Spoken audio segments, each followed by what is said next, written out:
Penjabat Bupati Aceh Besar Muhammad Iswanto bertindak sebagai inspektur upacara ziarah makam dan tabur bunga dalam rangka peringatan Hari Pahlawan 10 November 2022 tingkat Kabupaten Aceh Besar di Taman Makam Pahlawan Teku Panglima Polim di Gampung Lamsi, Kecamatan Kuta Cotgli pada Rabu 9 November 2022.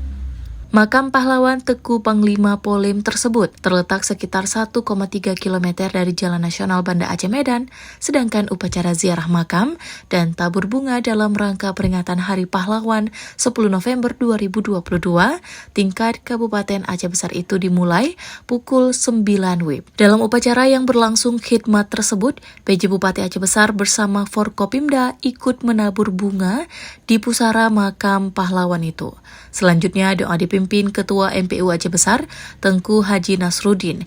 Di akhir kegiatan, PJ Bupati didampingi Forkopimda menyerahkan bingkisan kepada para ahli waris pahlawan tersebut. Kepada wartawan, PJ Bupati Aceh Besar Muhammad Iswanto mengajak semua pihak untuk selalu menghormati dan juga menghargai jasa-jasa para pahlawan yang telah mendarma baktikan pengabdian terbaik mereka untuk bangsa, agama, dan tanah air.